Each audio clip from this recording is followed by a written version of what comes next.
Afghan women are staring down the barrel of a gun, fighting this war on their own, fighting for their own basic human rights on their own. Despite the promise of the international community, Afghan women were put up on podiums for almost 20 years, certainly in those early years, and told, you are our partners. Stick your neck out, come out on a limb. We will fund you, we will support you, we will finance you, we will train you, we will back you.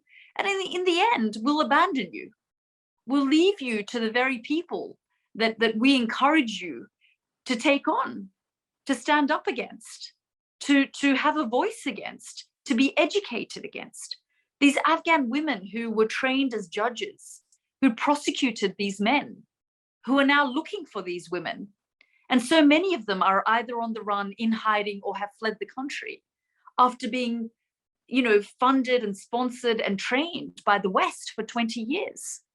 And now they're fighting this war on their own. They're protesting day and night, not just for the most basic things like a meal on their table, or to be fed, or to have their assets and their funds, the frozen funds to be unfrozen, but just for their girls to go to school.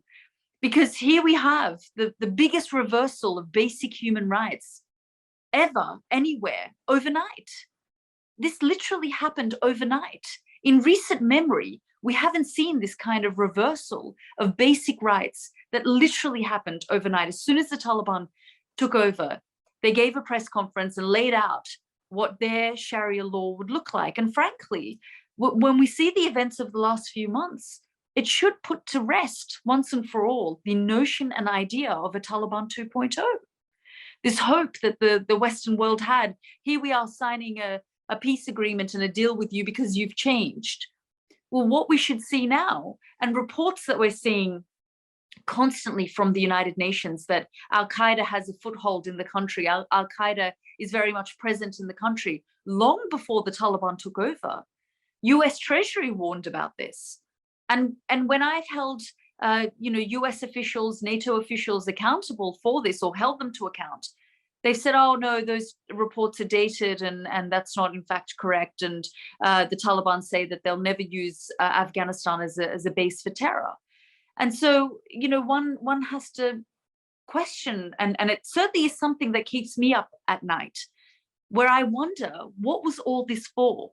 All of these slogans, blood and treasure, hearts and minds, everything that we heard in the last 20 years, a whole generation has known the connection with Afghanistan, and yet the Western world walked away and abandoned many of the people who were their partners.